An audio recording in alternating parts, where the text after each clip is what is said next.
Halo guys, Assalamualaikum warahmatullahi wabarakatuh. Salam ceketer sudah disambut dengan puyuh kita. Salam ceketer katanya. Nah itu salam ceketer buatnya para peternak yang ada di seluruh Nusantara, Mas Bro. Apa kabarnya hari-hari?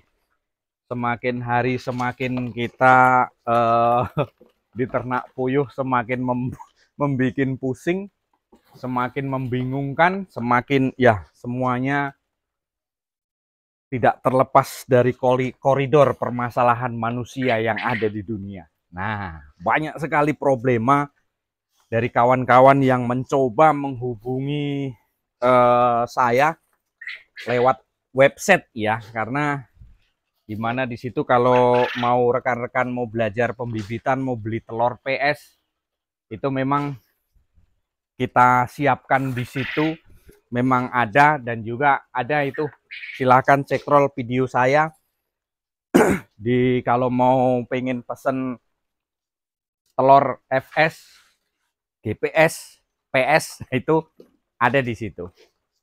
Jadi kembali ke pokok permasalahan kawan-kawan, ini saya sambil ngasih makan karena jatahnya di pagi hari memang kita pemberian pakan ya. Dan juga kami menyapa buat rekan-rekan semuanya dari Sabang sampai Merauke. Apa kabarnya di ternak puyuh? Masihkah kita semangat? Masihkah kita semangat atau kita loyo gitu ya?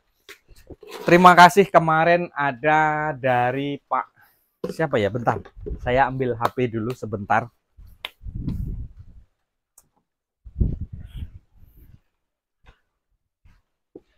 Ini dari Pak siapa? Mohon maaf dulu sebentar. Lupa saya nggak nyiapin HP-nya. Jadi di sini ada rekan kita itu yang kena penyakit, yaitu penyakit apa namanya, lupa juga saya itu. Ini kemarin beliau ngubungi juga lewat website. Jadi ini mungkin kita pembahasan kita di pagi hari ini seperti itu ya. Ini kalau nggak salah dari Assalamualaikum Pak Edi, selamat malam, semoga sehat selalu Pak. Perkenalkan saya Ruli dari Bandung, AA Ruli dari Bandung, kumaha wartosna AA. Mudah-mudahan ya sehat semuanya. Saya sering nonton video Bapak di YouTube dan kebetulan juga saya ada pelihara puyuh. Barangkali Pak saya bisa belajar dan konsultasi dengan Bapak soal puyuh. Soalnya saya masih belajar ya, boleh. Ya ini jadi saya tuh punya, intinya ginilah. Intinya Pak Ruli ini melihara puyuh itu sekitar 500 Pak ya. Nah kejadiannya setelah mungkin ditanya-tanyakan dengan kawan, itu kena prolapsus. Prolapsus apa sih itu? Kita bahas di sini sama-sama. Prolapsus itu kita sambil ngasih pakan ya, nanti di situ nggak dikasih pakan itu masih teriak-teriak itu, minta-minta dia itu kan. Kalau prolapsus itu terjadi penggembungan di organ tubuh puyuh, itu prolapsus ya, terjadi penggembungan sehingga dia tidak normal, sehingga dia, kalau kita sering bilang nggak usah mengkaji yang terlalu tinggi ya, nanti malah bingung ya. Prolapsus itu memang terjadi penggembungan di situ, suatu organ tubuh dia itu terjadi penggembungan, terjadi pembengkakan, terus kemudian telur yang keluar itu sangat besar sekali. Nah itu hati-hati, kemarin saya ada, terus kemudian cepat saya tanggulangi. Keluarnya puyuh yang terlalu besar, jadi terus sehingga dia tidak bisa keluar. Nah itulah organ tubuh dia ikut keluar, jaringan untuk jaringan di organ tubuh yang menghantarkan telur itu dia ikut keluar, alias kalau kita bilang dobolen atau double apa ya, double kuningnya gitu loh, atau double kuningnya itu memang di situ berpengaruh. Prolapsus itu ya kalau kita bilang ya itu tadi lah, pembengkakan pada jaringan tubuh, sel-sel tubuh puyuh itu, sehingga dia ikut keluar gitu. Kalau kita bilang itu dobolen lah gampangnya gitu. Nah, cara kita mengenali ada nggak di antara mungkin di antara kandang kita, di koloni kita, di satu kandang ini nanti kita perhatikan apabila kita manen telur, ya apabila manen telur ini tidak ada kemarin-kemarin dari dulu dari kemarin tidak ada, tapi saya sempat mengalami kejadian seperti itu. Nah, rekan-rekan, ciri-ciri yang perlu kita waspada agar puyuh kita itu selalu kita kontrol. Nah, di situ ada terjadi prolaplus itu tadi, dobolen itu tadi, itu berbahaya kawan. Ini Pak Ruli ini yang dari Bandung, angka kematiannya mendekati tinggi. Ya, angka kematiannya mendekati tinggi. Nah, kemudian sehari mati itu 5, 10. Nah, ini lama-lama ya habis. Kalau ini dibiarkan terus gitu loh. Jadi mengenalinya begini. Ini kita sambil sama-sama belajar ya di sini ya, bukan saya menggurui, tidak ya. Kita sama-sama belajar di sini. Kalaupun memang saya mungkin penyampaian ke depan itu banyak terjadi kekeliruan lidah saya atau kekeliruan cara berpikir saya, ya silahkan saja diluruskan, nggak apa-apa. Toh kita di sini ajangnya sama-sama belajar, kita sama-sama memberikan edukasi kepada kawan-kawan kita yang mungkin ternak puyuh agar lebih berhati-hati. Karena prolaplus ini jangan dianggap enteng, jangan dianggap mudah, jangan dianggap remeh gitu. Ini berbahaya kawan. Kalau dia dari segi penularannya sih nggak terlalu penularan ya, cuman nantilah coba kita jelaskan ke depan. Kembali ke pokok permasalahan. Apabila kita manen telur, ya manen telur seperti ini apabila terjadi yang saya bilang tadi, prolaplus tadi, ini biasanya telur ini ada bercak darahnya di sini. Nah, ini luka, ini mendekati, ini hati-hati nih. Terus kemudian puyuh itu begitu mau keluar, dia mati, gosong. Dia mati, gosong. Nah, inilah prolaplus yang seperti ini. Karena apa? Terjadi pembengkakan, pengembangan atau kurangnya bagian tubuh, keluarnya bagian tubuh. Terjadi pembengkakan. Artinya dia usus yang di dalam itu membengkak, urin. Nah, keluar dia lewat dubur gitu loh. Ini biasanya begitu di tengah-tengah dia kayak gosong gitu, mati gitu nah di duburnya itu. Kemudian puyuh itu mati. Banyak kejadian seperti itu. Cara deteksinya seperti itu. Andai kata telur itu kelewat besar, itu pasti kuningnya 2. Dan itu harus perlu hati-hati waspada karena arahnya itu pasti adalah ke situ. Itu pasti ke situ. Makanya gini kawan. Ini panjang ini ceritanya ini ya. Jangan di skip dulu, jangan dilewat-lewati agar kita tidak gagal fokus ya. Yang belum subscribe, ayo di-subscribe agar supaya tidak ketinggalan notifikasi, sama-sama kita belajar ya. Kalau memang penjelasan saya nanti banyak terjadi kekeliruan ya, mohon diluruskan ya untuk senior-senior saya, mohon izin dulu. Jadi kembali ke pokok permasalahan. Apabila kita panen telur, memang kita harus perlu waspada. Apabila di situ kita temukan puyuh kita itu telurnya itu ada bercak darahnya, ada itu biasanya. Dulu pernah ada, cuman terus saya antisipasi gitu. Nah, kembali ke penyebabnya.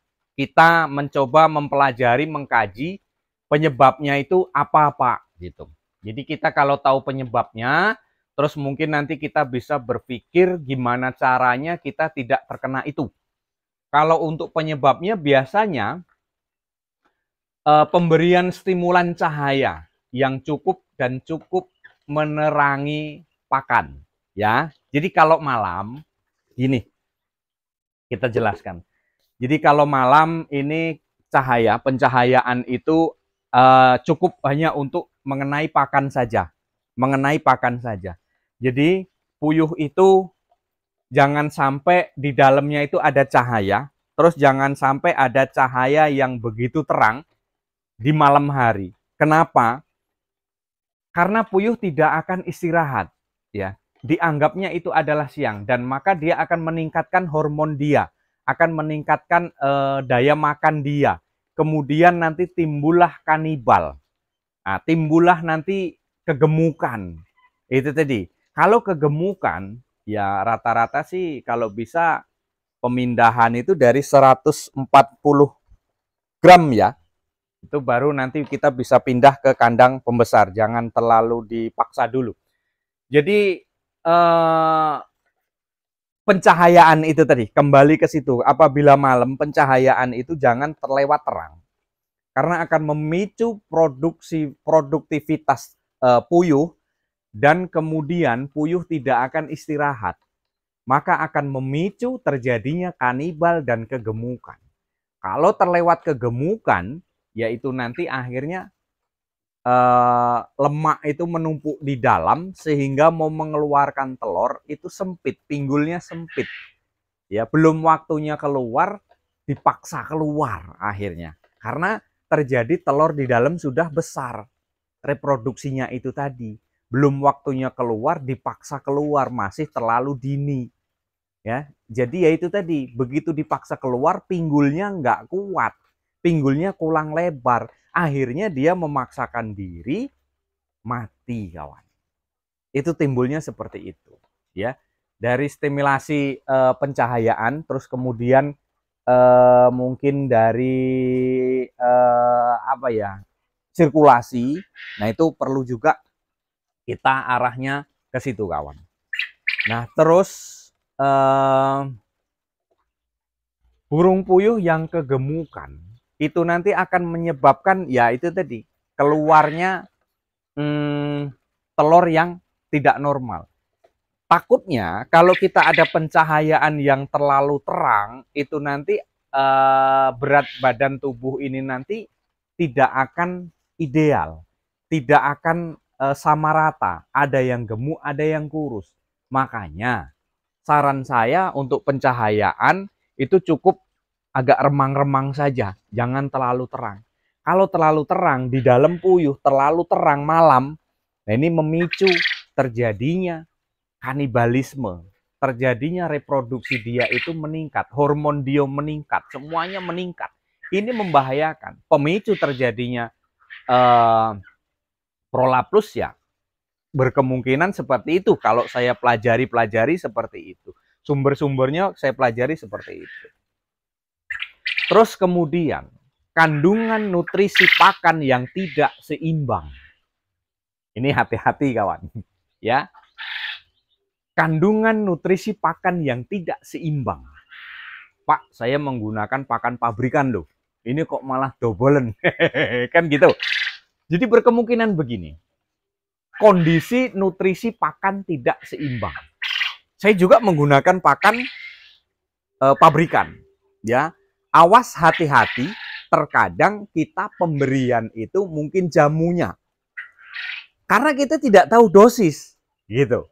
Asal takar gitu kan.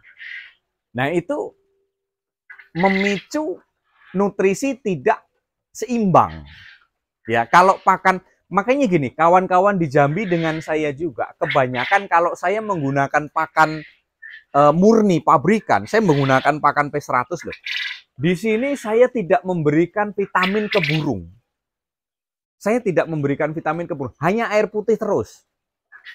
Sekali-sekali kalau dia mungkin dehidrasi, terlewat dehidrasi, mungkin ada kesalahan, nah itu memang begitu ngedrop, itu memang biasanya saya picu hanya menggunakan air gula merah. Biasanya seperti itu. Saya tambahkan di situ untuk merangsang agar supaya imun tubuh dia naik.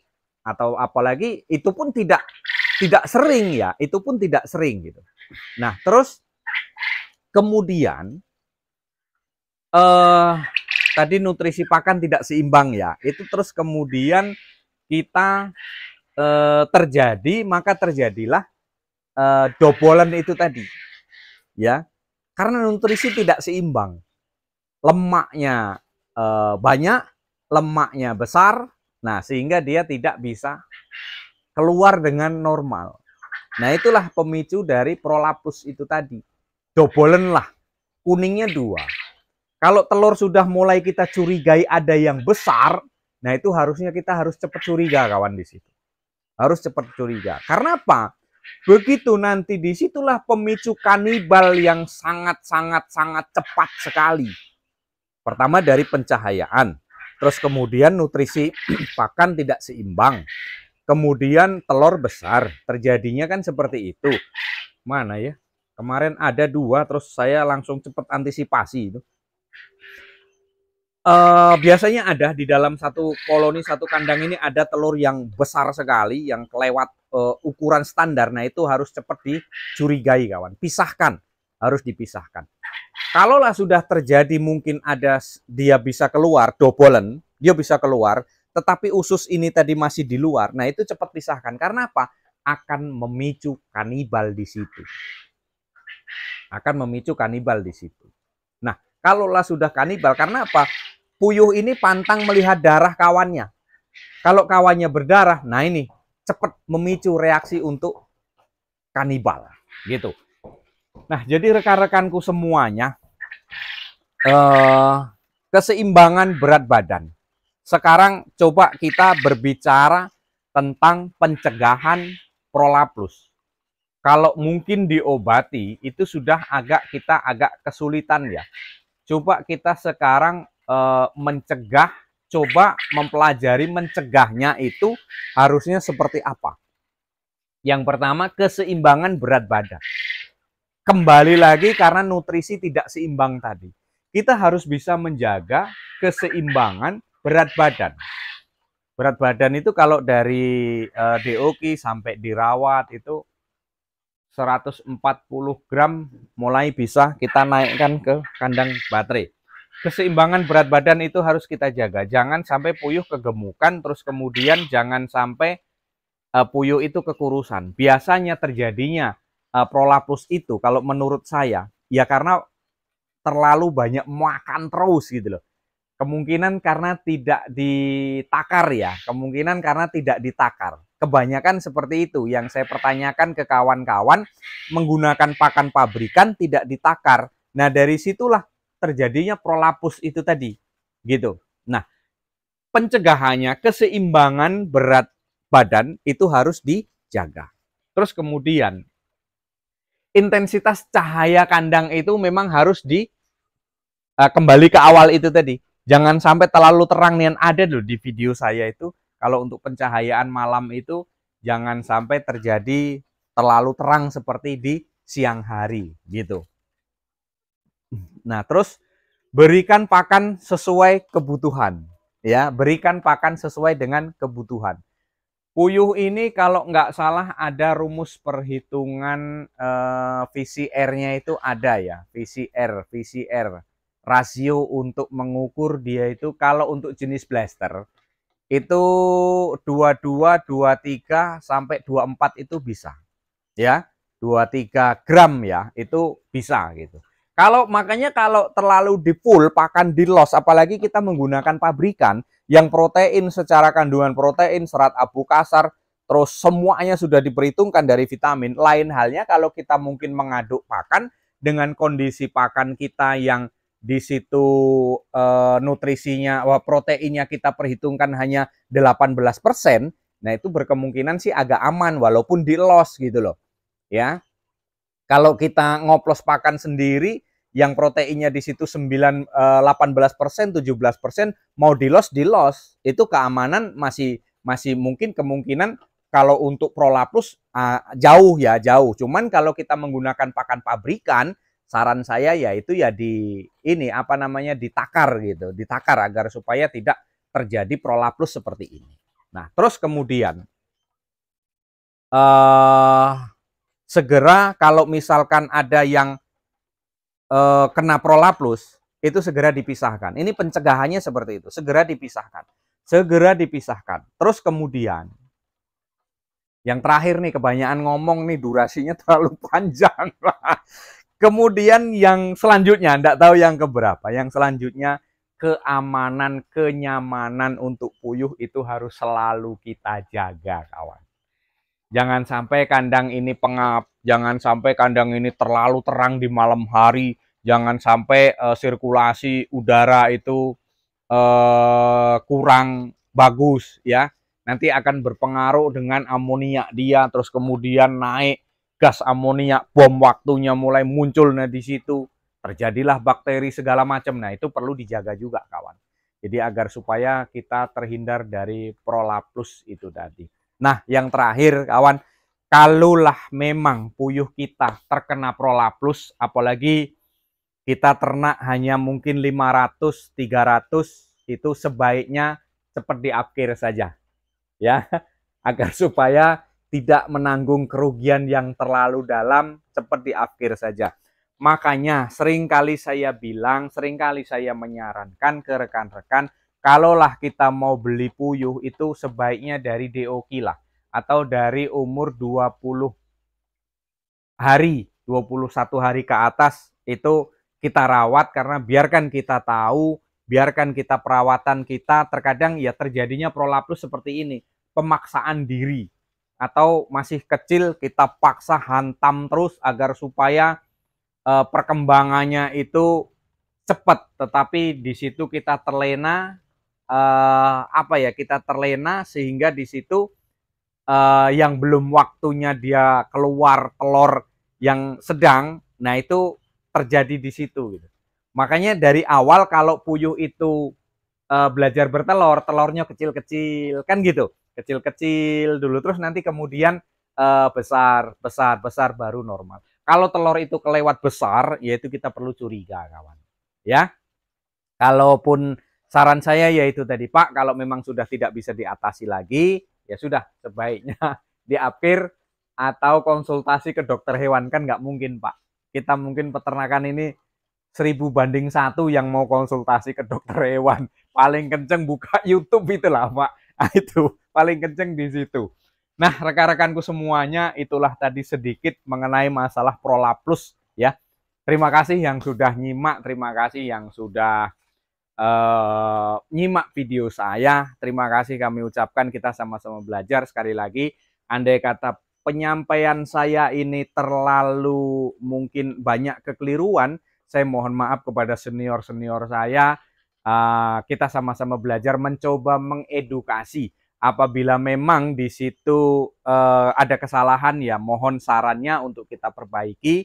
Mohon sarannya untuk rekan-rekan juga yang kena prolaplus ya. Kita sama-sama peternak, kita bisa merasakan bagaimana penderitaan peternak, kita menyatu pikiran kita, hati kita dengan para peternak-peternak puyuh yang ada di seluruh Nusantara. Ya, mudah-mudahan bermanfaat kawan-kawanku semuanya. Kita berusaha, mudah-mudahan kita usaha kita ini banyak berkahnya, terus kemudian kita dijauhkan dari segala penyakit untuk ternak kita ya. Keberhasilan kita mungkin masih tertunda untuk kawan-kawan yang terkena aratan, terkena prolaplus ini. Ya mudah-mudahan ke depan kita perbaiki lagi, belajar lagi, belajar, jangan pernah bosan kita untuk belajar. Mungkin hanya itu kawanku semuanya, rekan-rekanku, kurang lebih mohon maaf. Wassalamualaikum warahmatullahi wabarakatuh.